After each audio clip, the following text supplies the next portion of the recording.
Good morning and welcome to the kitchen table missives Sunday morning shenanigans. I can't even say it myself. I'm Anna Clint, spiritual guide, healer, teacher, artist, philosopher, poet, here to talk to you again about the dark night and this collective descent that we're in. And how do we survive it? How do we, dare I say, even thrive? I'm not sure we're going to get to thriving today, but how about we just get to surviving? Let's start with a simple practice, a practice of coming into presence. So take a moment to really tune into your surroundings. What sounds do you hear? I can hear the birds outside the kitchen window. There's doves in the distance. Feel your clothing touching your skin. Notice if you're seated or driving or walking.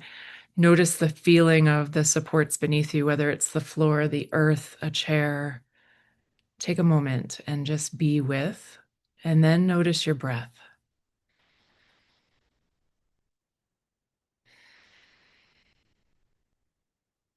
You don't have to change your breath or do anything fancy. You're paying attention, you are attuning to your experience. You are coming into presence with what is right now in the present. Your presence is your power. All right, let's dive in. So last week I mentioned something along the lines of dark nights lead to awakenings. So the dark night of the soul can be your call to awakening. But it's also very true that awakenings can lead to dark nights of the soul. And this is because of how we are being confronted in the dark night process. And I'm going to talk about that in a moment. And I just want to name that some of us are experiencing the collective stuff in very particular ways that have to do with our own particular lenses and our own particular processes. Some of us are in a dark night of the soul at the personal level. I say that all of us are in it at the collective level. There's so much happening there. And some of us are choosing to engage with it in different kinds of ways, and there's no right or wrong. So if what I'm saying doesn't really ring any bells for you, it's simply because you're addressing things in a different kind of way. But I hope you'll hear me out anyway. And if you are really challenged right now by what's happening in the great out there, then this is definitely for you. Or if you are also navigating your own personal dark night at the same time as the collective chaos is unfolding and continuing to unfold, just want you to know there is no wrong way to do this, and there's no wrong way to be with it except to fight and resist. That might be, I hate to label anything as wrong, but as we descend, it can feel like a free fall. And it isn't necessarily a continuous free fall. You might feel like you're falling and then catch a footing or kind of claw onto the sides of the dark tunnel of doom, as I like to call it.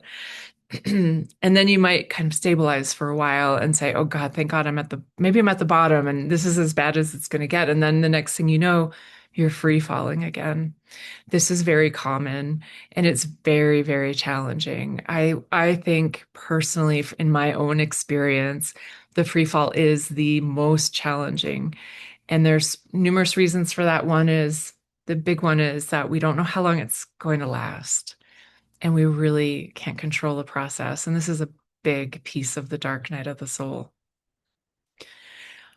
Also, what happens in the descent that makes it so deeply uncomfortable can be how we are in this process of confrontation. We are being asked continuously, again and again and again, to confront old beliefs, things we thought were true, That's what's really happening at the level of the collective is we're being asked to really look at where we bought into a whole lot of lies, a whole lot of deception, a whole lot of wishful thinking, a whole lot of hopium. What is hopium? That's that hope that acts like a drug that gets you out of the reality, the realness of what is actually going on. And so, facing these beliefs, but also really coming face to face with unhelpful behaviors, which are really coping mechanisms. We all have coping mechanisms to deal with the unreality of life. And you could say that comes from your early childhood or your family programming or your social programming. And at this point, it doesn't really matter. We all have coping mechanisms, and sometimes they're really adaptive, meaning that they can be quite helpful.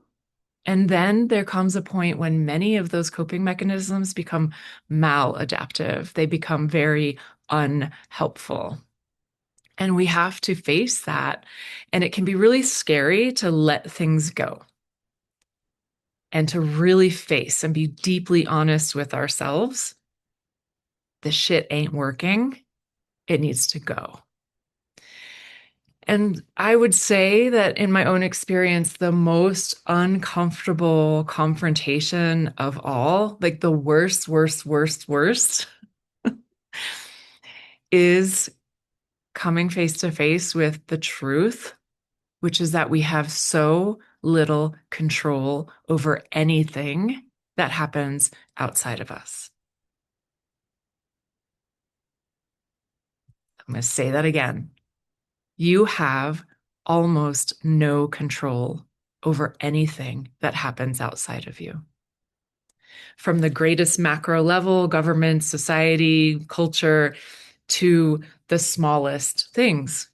We can't control when the kitchen sink's going to start leaking and we're going to have to learn how to replace the drain. We don't get to control that.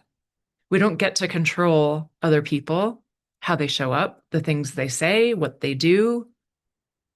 But the redemption in all of this, when you come face to face with and are able to let go of any kind of need for control, which is a minute by minute, day by day, over and over and over again, spiritual practice. It is never a one and done.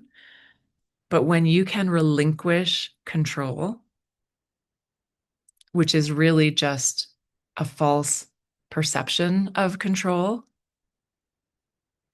you can claim your power because your power lies in how you show up for everything going on out there.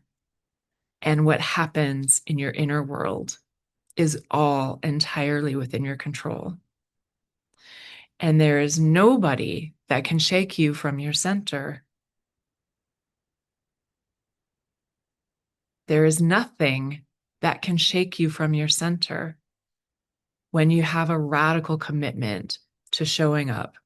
Now, does that mean we're not going to fall apart and we're not going to ever have a bad day? Of course not.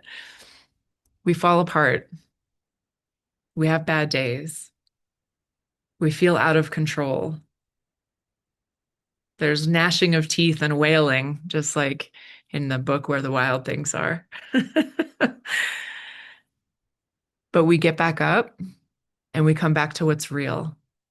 And what's real is you and how you show up for everything else around you. And that becomes a choice, and that becomes your point of power. The point of power is not doing everything perfectly from the beginning. The point of power is coming back to you and that center and your presence and your commitment to be real and truthful and loving and caring and kind to yourself just as much or more than to anybody else, right?